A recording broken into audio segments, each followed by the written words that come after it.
మళ్ళీ ఆయన అంటాడు ఎవరు వద్దన్నారు, వెళ్ళొద్దన్నారు అంటారు. అంటే చట్టం పట్ల నీకు గౌరవం ఉందా లేదా? లేదు. నీ అధికారులు నీ చెప్పు చేతుల్లో ఉన్నారా లేదా?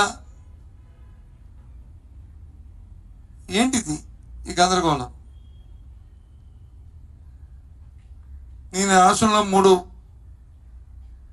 దఫాలు కానీ 15 సంవత్సరాల మంత్రిగా ఉన్నా. ప్రభుత్వంలో వ్యక్తులు ప్రతి అంశాన్ని సున్నితంగా తీసుకుంటూ ఆలోచన చేస్తూ ప్రజలకు ఏ విధమైన ఇబ్బంది కలగకుండా చూసుకోవాల్సిన బాధ్యత ప్రభుత్వంలో ఉన్న నాయకులది, అలాగే ప్రతిపక్షాలు.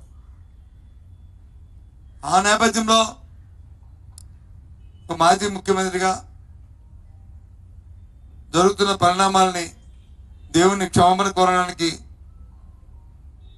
వెళ్ళి ఇగో ఇలాంటి పరిస్థితుల్లో జరుగుతున్నాయి కాబట్టి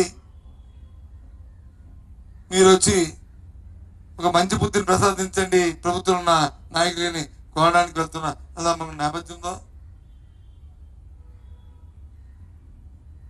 ఆటంకాలు పెడుతూ లేని పని కొత్త విషయాలు తీసుకొస్తూ నిన్న జరిగిన గందరగోళం 24 గంటల్లో జరిగిన గందరగోళం ఈ రాష్ట్ర ప్రధాని అందరూ కూడా చూస్తూనే ఉన్నారు.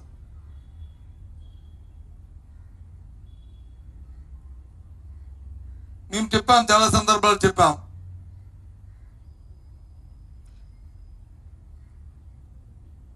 ఆ భగవంతుడికి ఇచ్చే నైవేద్యంలో, ప్రసాదంలో, లడ్డూ ప్రసాదంలో కానీ నైవేద్యంలో కానీ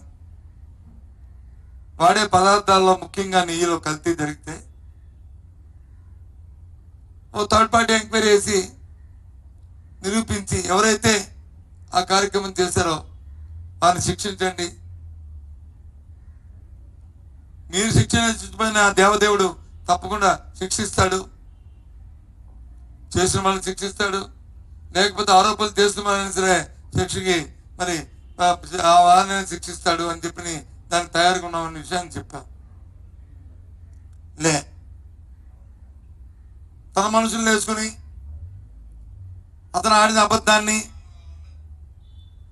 దాన్ని వచ్చి నిజం చేయడానికి ఆయన తాపత్రయపడుతున్న నేపథ్యాన్ని చూస్తే నిజంగా చెప్పాను, ఎంత జాలేస్తుంది. అందుకే జాలేస్తుందని చెప్పాను.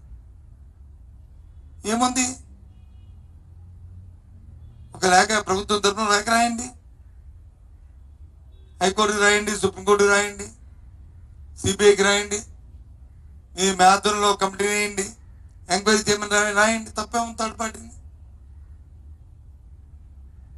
తప్పు జరిగితే ఎవరు జరిగితే వారే శిక్షార్హులు. ఎందుకు రాయట్లేదు? ఎందుకు హైకోర్టును వచ్చి రిక్వెస్ట్ చేయట్లేదు? ఎందుకు సుప్రీంకోర్టుకి ప్రభుత్వం తరఫున లేఖ ఎందుకు రాయట్లేదు? చెప్పండి. మీలో బెరికి లేకపోతే మీరు చెప్పింది తప్పని మీకు తెలుసు కాబట్టే మీరు ఈ పని చేయట్లేదు. లేకపోతే చేసేవారే.